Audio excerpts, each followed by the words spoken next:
Donc, bonjour à tous, Thomas Magnafeso du Parc naturel régional du Haut-Jura. Donc, moi, je suis chargé de mission en système d'information géographique. Et puis aujourd'hui, je vais vous parler d'un outil qu'on a mis en place, qu'on a fait développer, qui s'appelle GeoRivière. C'est un outil qui a vocation à gérer et suivre les cours d'eau. Donc, en fait, le parc a récupéré, enfin, les EPCI du parc ont délégué et transféré la compétence GEMAPI au parc. Donc, la GEMAPI, c'est la gestion des milieux aquatiques et la prévention des inondations. Donc, c'est une compétence qui est obligatoire, qui doit recouvrir l'ensemble du territoire national et qui vise à un bon état des masses d'eau sur l'ensemble du territoire. Donc, c'est pas une compétence, c'est pas du tout la compétence eau potable assainissement. On est vraiment sur la gestion des masses d'eau, des cours d'eau, des rivières. Sur notre territoire, on est gestionnaire de cours d'eau depuis 1995, d'où le fait de cet historique que les EPCI nous ont transféré cette compétence. Et on a plusieurs autres structures qui interviennent, par exemple l'OFB, donc l'Office français de la biodiversité sur le côté police de l'eau, les fédérations de pêche, les associations de pêche, l'agence de l'eau. Et donc, du coup, on a besoin d'échanger des informations entre nous, d'où l'idée d'avoir un outil qui soit vraiment partagé entre tous, à la fois avec des partenaires techniques et financiers. Ensuite, l'idée, c'était d'avoir vraiment un outil qui permet de capitaliser la connaissance sur le long terme. Voilà, on est sur la gestion de milieux naturels, donc on s'intéresse à des échelles beaucoup plus importantes, des pas de temps assez longs, donc il faut qu'on puisse capitaliser la donnée sur du long terme. On a aussi d'avoir un accès assez simple aux données pour les techniciens rivières, pour les différents thématiciens qui interviennent, mais également les élus du territoire. Et il nous faut également, nous, en interne, un outil organisationnel, puisque, en gros, nous sommes passés de 1 ETP à 9 ETP et on a doublé notre territoire de compétences. Donc, il nous faut aujourd'hui un outil qui puisse à la fois faciliter le travail des techniciens et également qu'on puisse suivre les enjeux administratifs et financiers du territoire. Donc, à l'époque, en fait, on était déjà utilisateur d'un outil sur les sentiers de randonnée. Donc, vous allez me dire que ça n'a rien à voir, mais ça a tout à voir parce qu'en fait, on gère exactement en termes de données la même nature de données, à savoir des linéaires de randonnée et dans le cadre de la GEMAPI, des linéaires de cours d'eau. Donc, on a fait très rapidement un rapprochement. Et pour vraiment essayer d'avoir une économie d'échelle, on a mutualisé autant que possible les deux outils. Alors, en gros, nous, dans notre cahier des charges, on s'est appuyé vraiment sur les technologies déjà développées dans Geotrek. Et également, on a apporté des nouvelles fonctionnalités. Et l'idée, c'était d'avoir un socle commun entre ces deux outils pour que les nouveaux développements puissent bénéficier également à la communauté autour de l'outil Geotrek. Comme je l'ai dit, on était plusieurs intervenants sur le territoire, plusieurs structures. Donc, en fait, l'outil il a été élaboré avec un groupe de partenaires. Alors, comme je l'ai dit, des partenaires qui étaient sur le territoire, mais on est également ouvert à d'autres structures, alors voisines ou même à l'autre bout de la France, voilà, par exemple le PNR des Mille Vaches en Limousin. Dans un but unique, c'était vraiment d'avoir un outil qui soit le plus générique possible et qui puisse correspondre, enfin être utilisé dans d'autres contextes que celui du parc du Haut-Jura. Donc, on a vraiment, dès le départ, misé là-dessus. Pour vous donner un exemple, en fait, chaque semaine, on avait une visio le lundi matin entre tous les thématiciens sur la GEMAPI et les développeurs. Et on prenait sujet par sujet. L'idée, c'était vraiment que les développeurs puissent comprendre les enjeux, les besoins métiers et qu'ensuite, on puisse les transposer en termes de développement dans l'outil. Donc l'outil, on va dire, il est sur un fonctionnement assez simple. On a un serveur avec une base de données. Et ensuite, on a une application métier web qui est consultable depuis un navigateur, mais également en mobile, puisqu'on l'a adapté en responsive design. Donc les techniciens sur le terrain peuvent le consulter.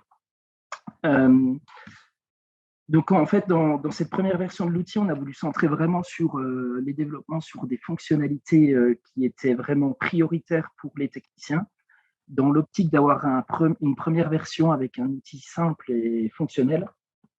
Et comme je l'ai dit tout à l'heure, c'est vraiment un outil qui doit permettre, nous, en interne, et également avec les partenaires du territoire, de faciliter les actions de gestion et de restauration des milieux naturels, en l'occurrence les cours d'eau et toutes les zones associées, zones humides, etc.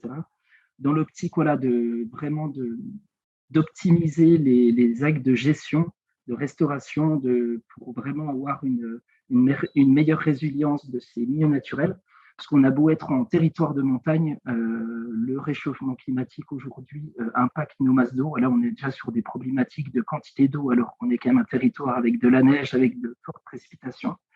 Donc, l'idée, c'est vraiment voilà, de pouvoir miser autour de cet outil toutes les actions qui peuvent participer à la résilience de ces milieux. Donc, en fait, nous, on a fait aussi un autre choix, c'est que l'outil soit entièrement open source et que le code soit 100% libéré. Donc, en fait, simplement en allant sur le site GitHub, vous pouvez télécharger et mettre en place cet outil. Il y a toute une documentation qui est accessible, qu'on va documenter au fur et à mesure pour partager vraiment la connaissance autour de l'outil. Comme je le disais, il est générique et utilisable par tous. Ça, c'est vraiment une volonté forte. C'est vraiment que chacun puisse le personnaliser. Donc, on a des champs communs et ensuite, chaque valeur peut être très facilement personnalisée dans un admin. Et chacun peut importer ses cours d'eau, ses différentes couches géographiques, vraiment dans un optique de contextualiser les données à son territoire. Comme je le disais, c'est vraiment un outil qui est là pour capitaliser la connaissance. Donc nous, on est une structure, aujourd'hui, on a 50 personnes. Il y a des turnovers qui sont assez réguliers. Quand une nouvelle personne arrive, souvent, elle met quelques mois à reprendre les dossiers, à faire du terrain pour vraiment mieux appréhender le territoire. Donc là, l'idée, c'est vraiment que très facilement, à partir de l'outil, elle puisse avoir connaissance de tout l'historique de ce qui a pu être fait, des études disponibles, des données sur la qualité et la quantité d'eau très facilement, et qu'elle n'ait pas à faire tout ce rattrapage d'expérience suite à un départ d'un collègue, par exemple. Des données interconnectées, en fait, dans l'outil, le gros avantage, c'est que toutes les données vont se recouper entre elles, ce qui fait que, par exemple, si on interroge une rivière, on peut savoir exactement toutes les études qui ont été faites, toutes les stations qui sont présentes, toutes les interventions que le parc a fait, toutes les connaissances qui sont utiles, par exemple une espèce invasive qui serait présente sur le cours d'eau. Voilà, on peut très facilement requêter avec des filtres, avec des interrogations de géométrie pour vraiment qu'on ait une vision d'ensemble de la donnée disponible et qu'on puisse prendre du recul ensuite sur des actes de gestion qu'on aurait à mener sur le terrain. Également, l'autre besoin, l'autre volonté qu'on a eue, c'est que sur l'eau, en fait, il y a déjà beaucoup d'informations géographiques existantes, des bases nationales. L'idée, c'est de s'interfacer au maximum avec ces autres bases de données. Pour ne citer qu'un exemple, on s'interface avec UBO. Donc, UBO, c'est une API qui est développée par le système d'information de l'eau au niveau national.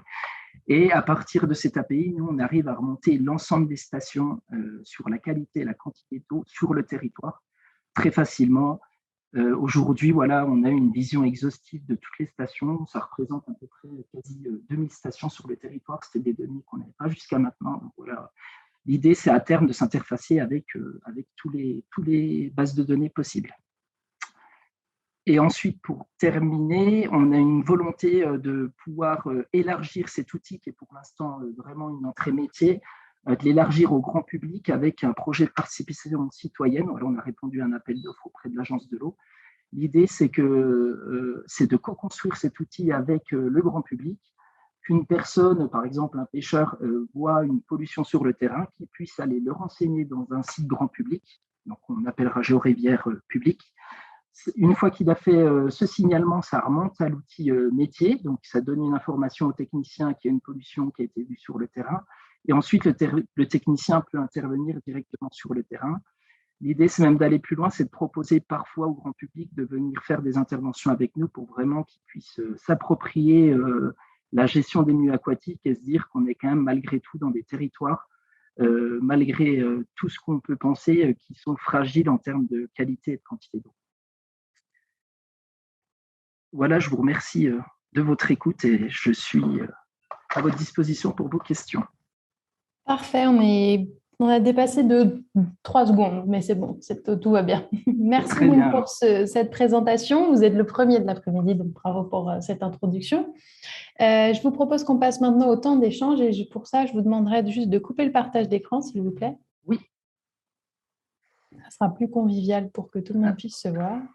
Voilà. Et donc, on va avoir 5 minutes d'échange avec le jury. Et donc, la petite consigne, c'est donc de répondre rapidement aux questions, 30 secondes, 1 minute grand maximum pour qu'on puisse avoir le temps d'avoir plusieurs questions. Et sur ce, je vais laisser la parole tout de suite au jury et je vous laisse entre les bonnes mains du jury. C'est parti. Oui, Davy Coteval d'Orange, bonjour. Merci pour la présentation de votre projet. Une question assez simple. Comment vous allez embarquer le citoyen avec vous et comment est-ce que le citoyen, concrètement sur le terrain, va faire pour signaler une pollution? À quoi est-ce que vous avez pensé pour la suite?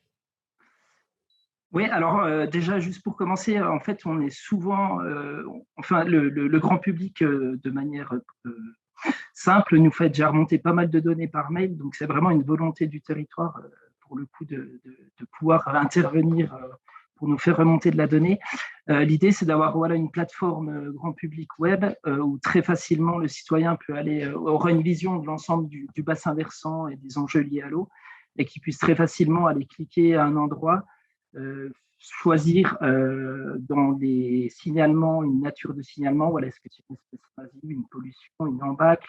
L'idée, c'est aussi qu'il nous aide à suivre les hauteurs de cours d'eau sur des secteurs à fort enjeu par rapport aux inondations.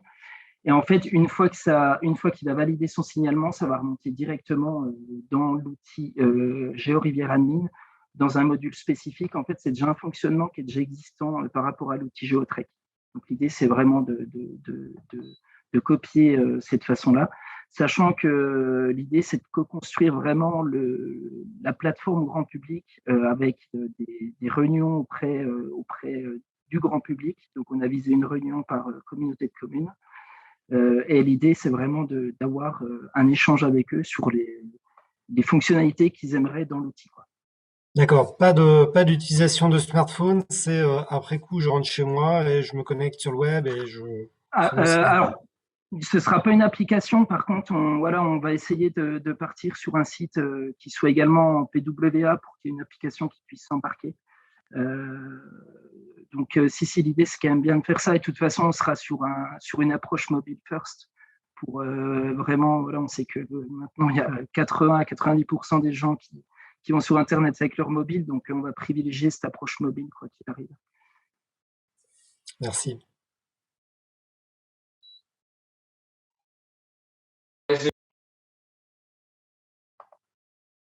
Est-ce qu'il y a une autre question? Moi, j'ai une question sur la... Bonjour déjà, et merci de la présentation. J'ai une question sur la communauté des... Vous avez dit que vous souhaitiez embarquer d'autres acteurs qui travaillent comme vous qui ont cette compétence GEMAPI. Comment, déjà, est-ce que c'était l'outil que vous avez développé, est-ce que d'autres établissements, institutions ont déjà développé ce type d'outil pour leurs propres besoins? Est-ce que vous le savez? Et oui ou non? Et ensuite, comment vous allez faire pour pouvoir embarquer cette communauté, voire créer cette communauté? Est-ce qu'il y a une communauté qui existe déjà ou pas? Oui, alors en fait, c'est une compétence qui est assez récente. Donc, il n'y avait pas encore d'outil dédié. C'est pour ça que nous, on a vraiment lancé, puis on a voulu libérer dès le départ le code et le mettre en open source pour qu'il soit vraiment disponible par plein d'autres territoires qui auraient la compétence GEMAPI. Ensuite, en fait, dès le départ, on a fait un appel à l'ensemble des syndicats avec qui on avait des relations, également tous les parcs naturels régionaux, les parcs nationaux qui auraient la compétence. Donc aujourd'hui, on est déjà une dizaine de structures qui vont utiliser l'outil à très court terme, on va dire, dans les 5 structures. Et l'idée, pour vraiment essayer de développer une communauté, c'est de communiquer très largement. Voilà, on a participé au Geodata Days, on participe également aux Interconnectés. L'idée, c'est d'aller également par la suite à différents événements, mettre en place une démo qui sera accessible à tous. On va mettre en place aussi également un site internet. L'idée ensuite également, notamment avec le prestataire qui est intervenu, on a développé également une politique de marque pour vraiment garantir le fait que tous les développements qui soient faits par les uns les autres puissent bénéficier en retour à tout le monde et soient 100% libres. Voilà, il n'y aura aucun mésusage de l'outil, on l'a garanti ça dès le départ à travers cette politique de marque que vous pouvez retrouver sur GitHub. Là. Combien ça a coûté en fait là? Alors là, la première version de l'outil, on est sur un budget de 65 000 € hors taxe. Sachant que là, on a déjà un budget complémentaire qui va intervenir pour une V2 avec des fonctionnalités qu'on n'a pas pu financer dans un premier temps. Comme je l'ai dit, on s'est vraiment focalisé sur des fonctionnalités prioritaires. Mais voilà, sur un budget de 65 000 pour avoir un outil aussi complet, on a pu, parce qu'on a bénéficié de tout ce qui a été fait jusqu'à maintenant sur GeoTrack.